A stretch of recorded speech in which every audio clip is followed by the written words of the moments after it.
ஸ்ரீகிருஷ்ணாய பரபிரம்மணே நமः. ஸ்ரீமத்பகவத்கீதா தியானஸ்லோகாः.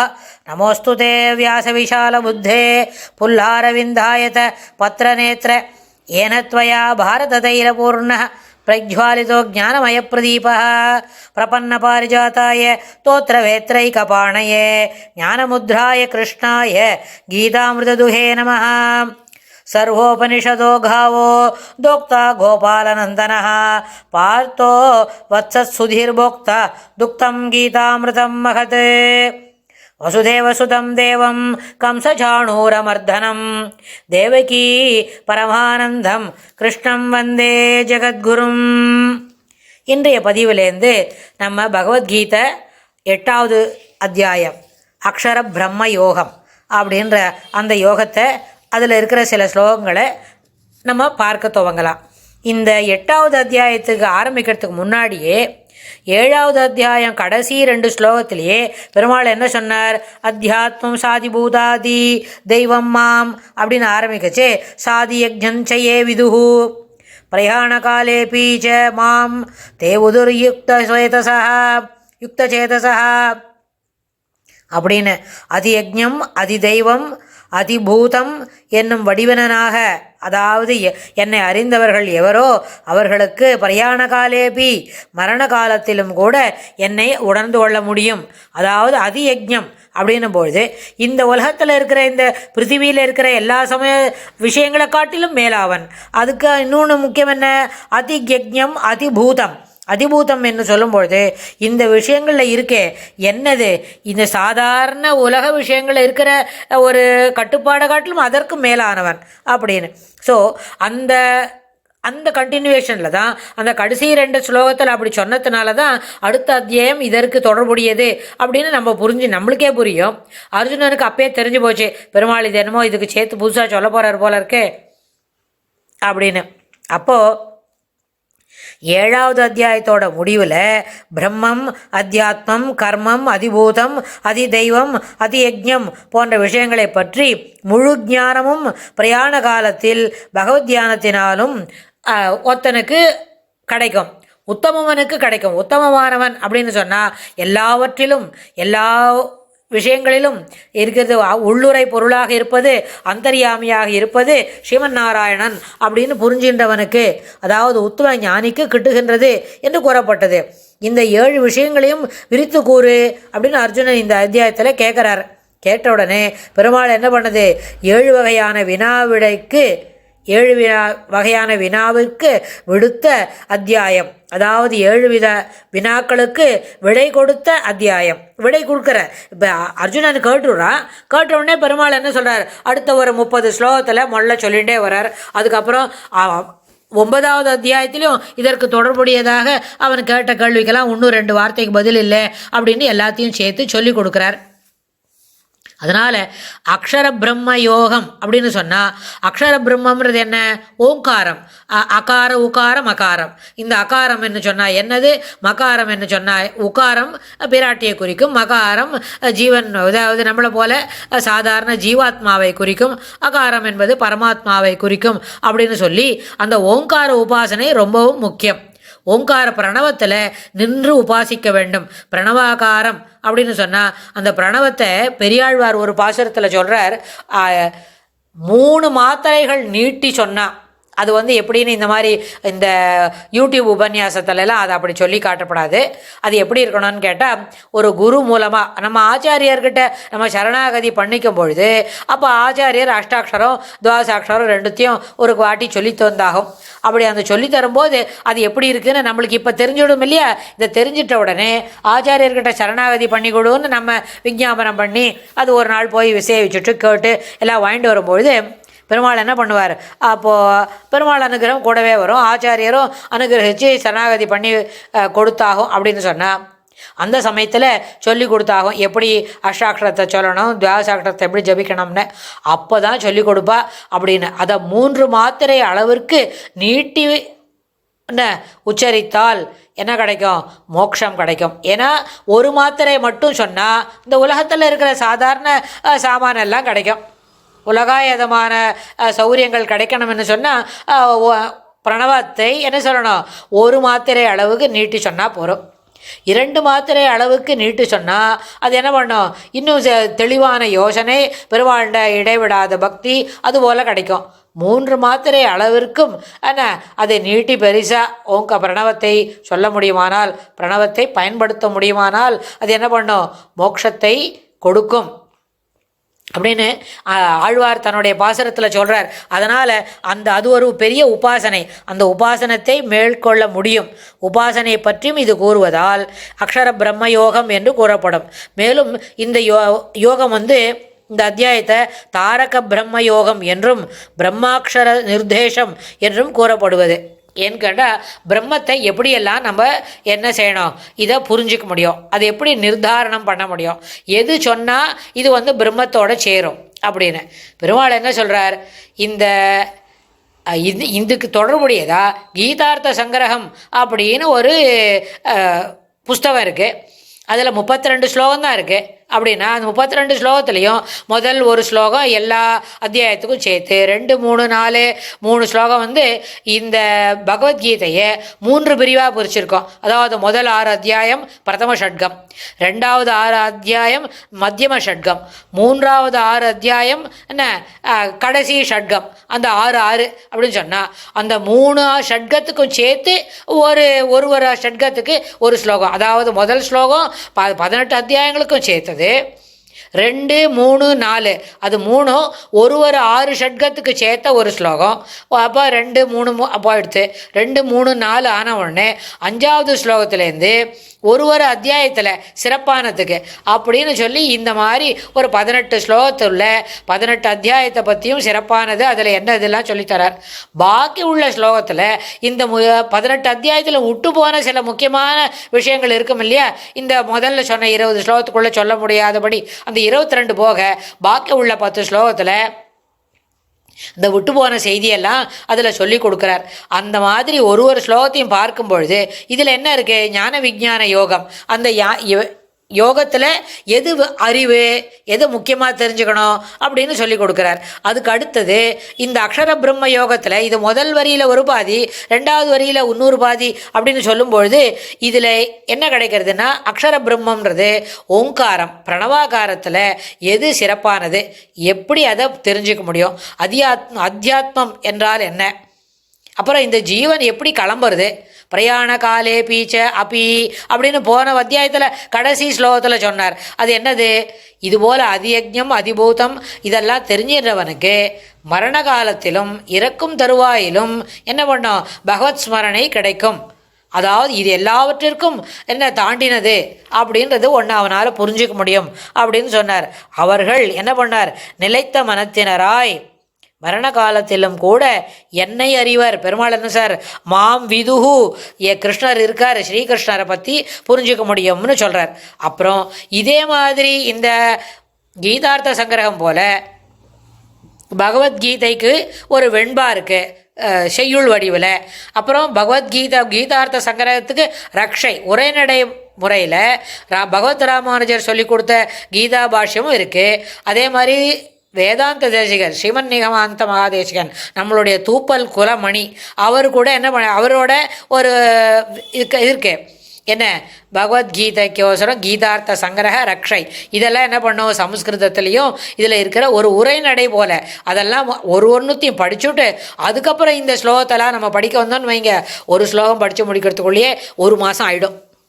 அவ்வளவு விஷயங்கள் இருக்குது. அது அத்தனையும் மனசில் வாங்கிக்கணும், அதுக்கப்புறம் சொல்லணும். அப்படின்னா அதற்கு கொஞ்சம் காலம் பிடிக்கும். நம்ம இதுபோல் 10 நிமிஷம் 5 நிமிஷம் தானே பேசிக்கிறோம். அதில் இப்போ தொட்டு முடிகிற முட்டை அதுலேருந்தும் சில ஸ்லோகங்களை எடுத்து பார்த்து அதில் என்னவான நம்மளுக்கு புரியுதான்னு பார்த்து அதை நம்ம இதில் பகிர்ந்துக்கிறதுக்கு முயற்சி செய்யலாம். அடியனோட வார்த்தையை கொஞ்சம் கவனிச்சுக்கணும். முயற்சி செய்யலாம் தான். நம்மளுக்கு எவ்வளோ தூரம் அதில் விளங்கணுமோன்னு ஒரு விஷயத்தை படித்தா விளங்கினா தானே.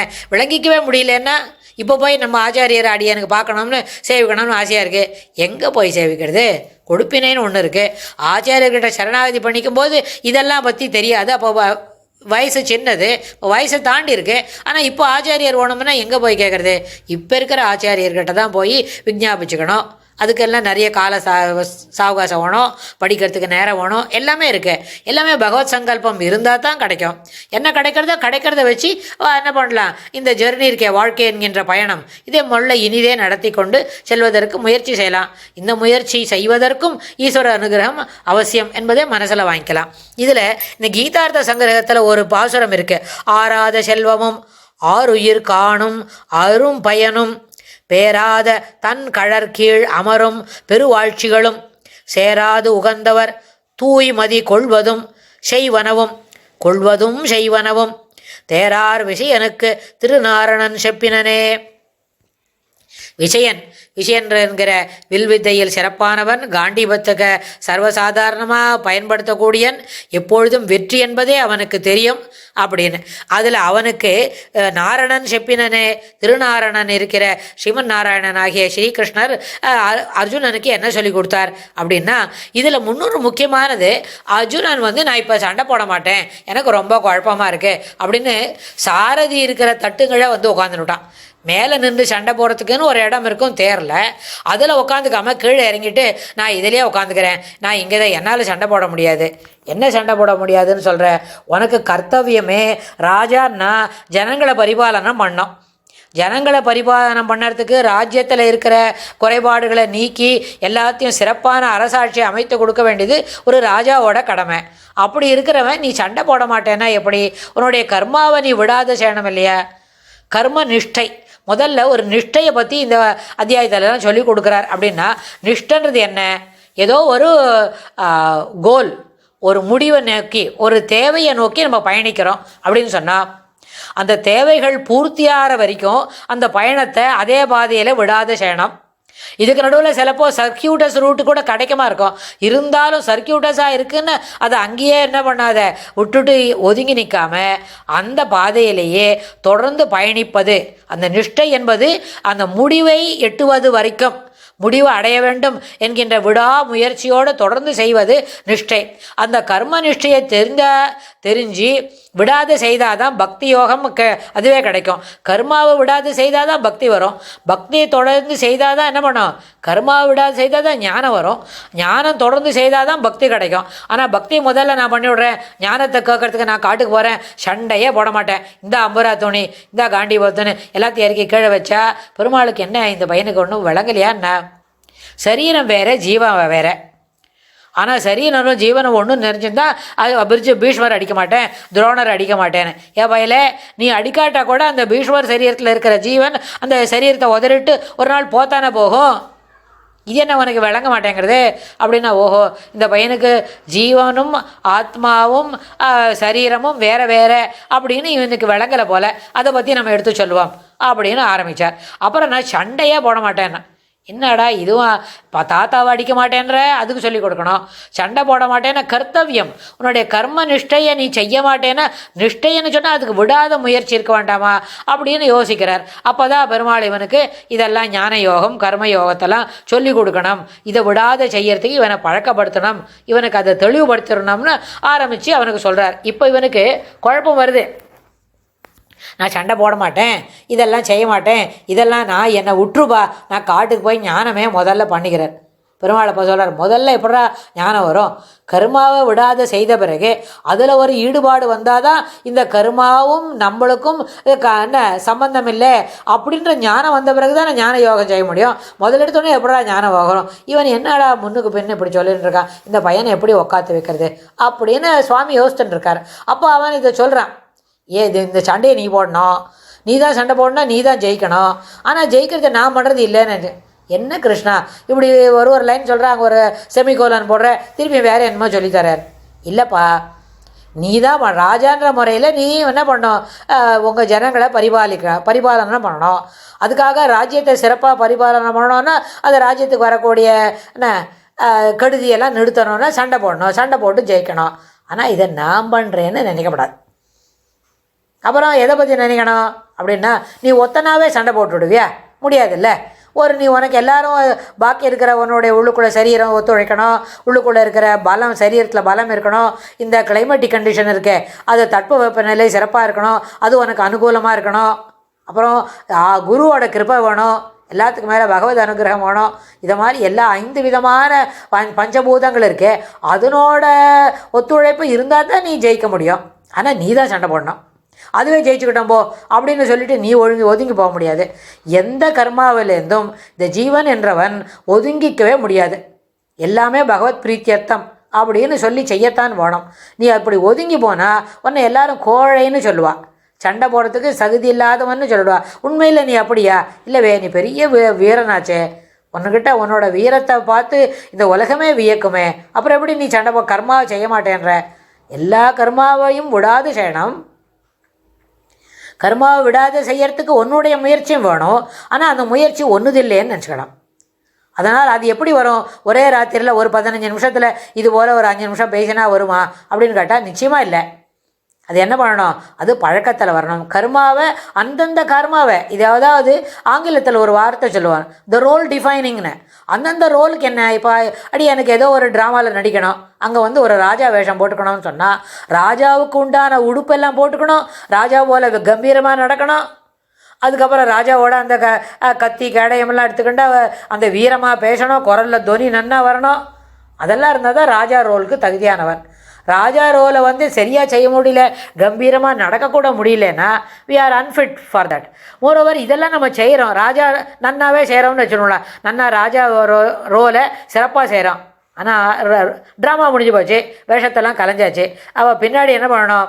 மணி 8 ராத்திரிக்கு நேரம் ஒழுங்கு முறையாக என்ன பண்ணணும்? பத்திரமா ஆற்றுக்கு போகணும், ஒழுங்காக ரோட்டில் வண்டி ஓட்டணும். இதெல்லாம் தோணுமா தோணாத? அப்போ உள்ளுக்குள்ளே ஒரு உண்மையான நம்மளோட ரோல் என்ன? நம்ம பசங்களுக்கு நம்ம அப்பா, நம்ம அப்பாவுக்கு நம்ம மகன், அப்படின்லாம் ரோல் இருக்கும்பொழுது வேறு வேறு காரியத்தில் இருக்கும்பொழுது இது எல்லாத்தையும் போட்டு குழப்பிக்கூடாது.